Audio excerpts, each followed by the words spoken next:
you have last-minute guests, here are a couple appetizers you can throw together in a snap. 3 words: bread dipping oil. Having a recipe like this in your back pocket is an entertaining slam dunk. Now, this recipe in particular is inspired by a local restaurant here in San Diego, California. It's just olive oil, balsamic vinegar, and a couple of things I have in my fridge and spice drawer. I'm using fresh parsley and garlic. If you don't have the fresh stuff, just use dried. We're gonna mince up some garlic and chop up some parsley, and that's literally it before we put it all together. If you're not a fan of chopping, you can also just grate the garlic right into the serving bowl. Garlic's done. A little bit of fresh parsley. I've got some Italian flat leaf parsley, but this is the beauty of a bread dipping oil. Any sort of herb or spice works in this. Oregano, you could use thyme, rosemary. That's literally all the prep before we put it all together. The base of our dip is gonna be some extra virgin olive oil. Just enough to coat whatever serving dish you're using. Splash of balsamic vinegar.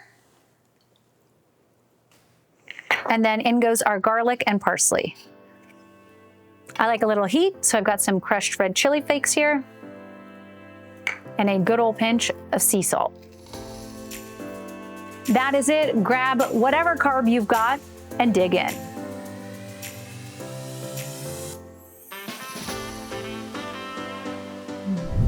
I love a good caprese salad, but when it comes to quick fix appetizers, we're gonna swap the forks for our fingers in these salad skewers. So I've got some skewers here, and I'm just gonna thread a tiny mozzarella ball, a little cherry tomato, and a piece of basil right on my skewer here, and then drizzle with some balsamic syrup.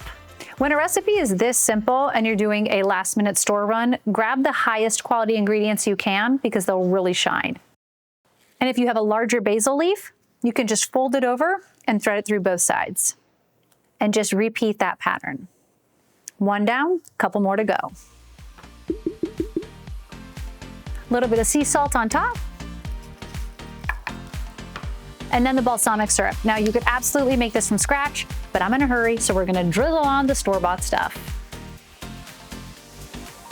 Salad, but make it skewered. Brie cheese lovers, this one's for you. We're gonna turn just one ingredient into the ultimate creamy whipped dip. Now, the most important thing is we are starting with cold brie because we're gonna remove the rind using a serrated knife. If your brie's already room temp, it's a lot harder to remove. Using a serrated knife is best for this part because it allows you to just remove that hard outer coating without taking off any of the cheese. One down, 2 more to go. Ideally, you're gonna start with 3 8-ounce wheels because you need enough of the cheese to be able to whip together and get extra creamy.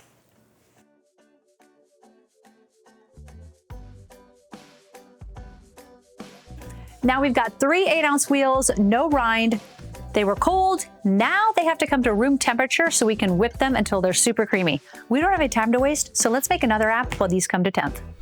Let's keep the cheese train rolling with my mom Noni's signature appetizer, Party Perfect cheese straws. Now, if that doesn't say celebration, I don't know what does. Puff pastry, you guys know how much I love my puff pastry. I've always got a box of this in my freezer because it makes for such great last-minute appetizers. And other than this pastry, you only need a few simple ingredients, many of which I guarantee are already in your fridge. I've got some grated Parmesan cheese, some poppy seeds. Anything goes in Noni's cheese straws. And you guys know I could legitimately write a thesis on puff pastry with all the tips, tricks, the hacks, everything you need to do to make it really puff, but that's a whole other video, so you can check that out on the channel. We are gonna roll this just to seal together any perforations. And if it's cold enough, you don't even really need to flour your work surface. Then we're gonna fill it up with cheese and spices. And to get those to stick, my good old edible glue and egg. Whisk it up. And brush it on.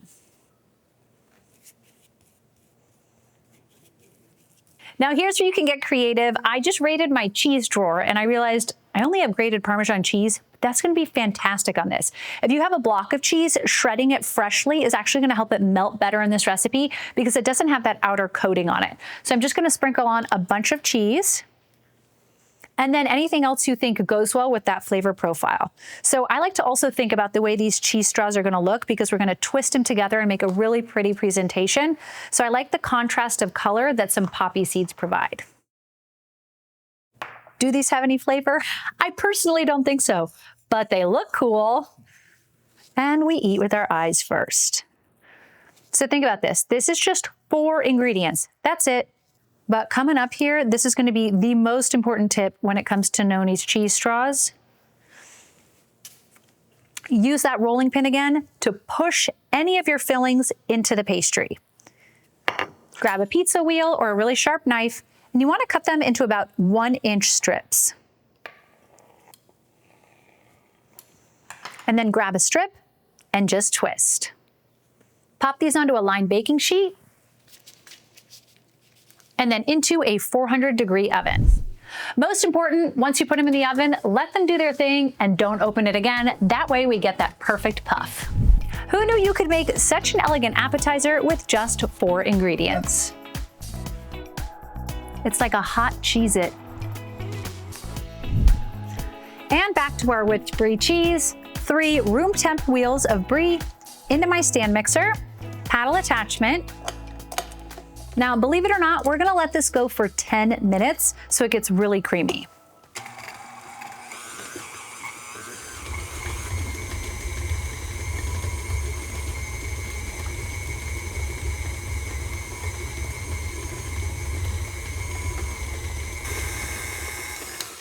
After about 5 minutes, you can just take a second to scrape down the sides of the bowl to make sure that our Brie cheese is getting nice and creamy.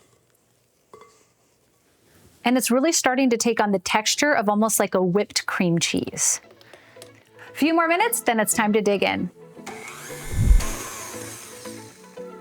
Light, fluffy, super creamy. The smell is honestly so unbelievably intoxicating. I could lick the spatula. I'm not going to, I'm gonna spare us all, but I am gonna get it into my serving bowl.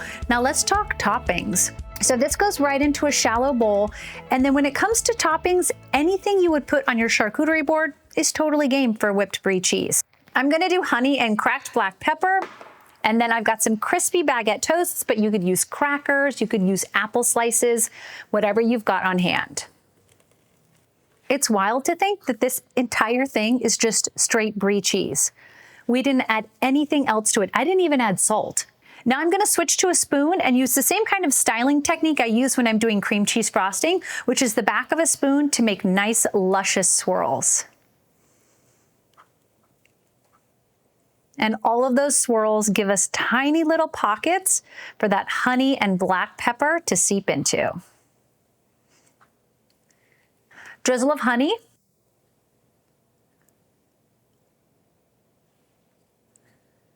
And that creaminess with the sweetness of the honey. I've also done this with fig jam. You could do chopped nuts like toasted pecans or even some chopped pistachios, but I really like the combination of the creaminess of the cheese and saltiness of it with the sweetness of the honey, and then just a little bit of freshly cracked black pepper.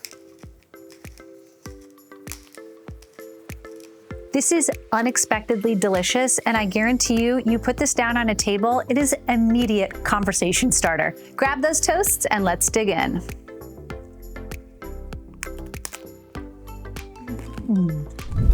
Now it's time for not your average deviled eggs. But before we hard boil our eggs, check out this cool tip that's gonna make them even easier to peel. So you're gonna look for the rounded, larger end of the egg. So you can see this is the skinnier rounded end, this is the larger end. You're gonna use the back of a spoon and tap. You're gonna tap 6 or 7 times just until you hear a very, very audible snap. That's the membrane separating from the egg. And that way, when you boil the egg, the membrane is already separated and your eggs will be much easier to peel. Just like that.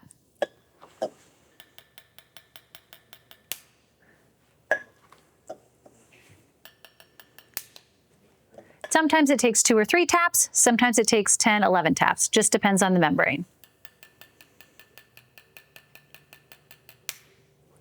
I'm gonna fill the pot with some water and then we'll get them to a rolling boil.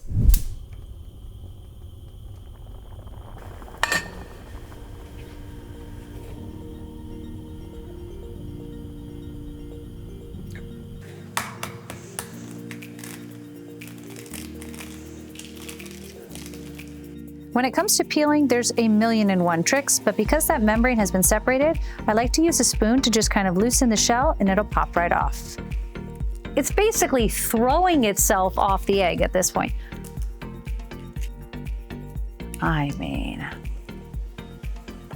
every single time. Are you getting this?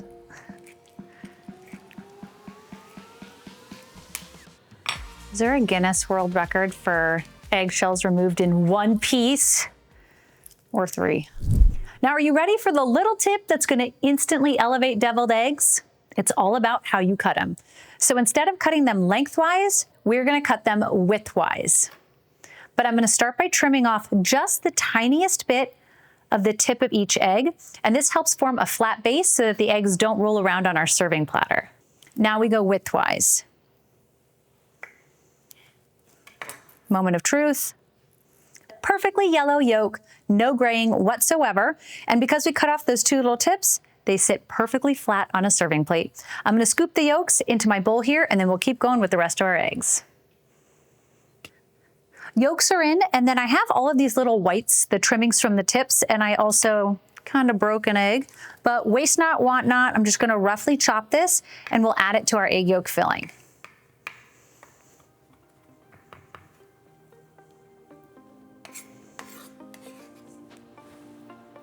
I've got the yolks and the chopped up whites in the bowl here. I'm just gonna use a fork to mash them up, and then we can talk about the fillings. Now, when it comes to fillings, I am a deviled egg purist. Little mayo, mustard, some sweet relish, salt and pepper. We're in business. I amped it up a little bit today with some crispy bacon to top them off, but other than that, we're gonna keep things simple. Mandatory noise.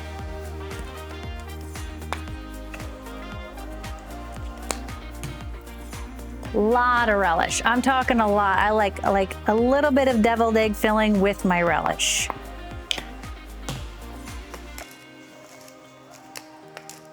And I went pretty light on the mayo, but we can always adjust once we start mixing.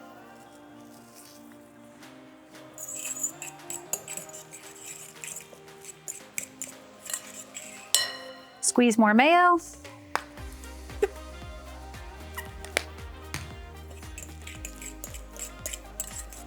Creamy, flavor-packed, and ready for filling. Now, you could definitely use a spoon and just spoon it right into our eggs here, but I like to use a piping bag. It just keeps things cleaner, easier. Don't have a piping bag, you can just use a sealable plastic bag and snip off the tip.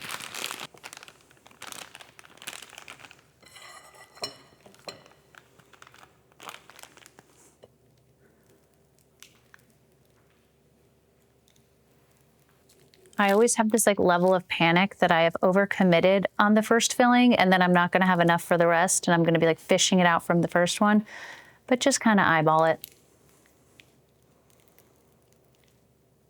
Plenty. Now we're gonna top them off with some crispy bacon. I love the saltiness and the crunch. A little more black pepper.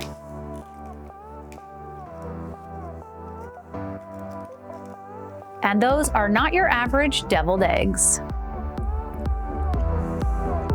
And that's 5 fast ways to entertain with ease. Thanks so much for watching, and make sure you hit subscribe for new episodes every Wednesday.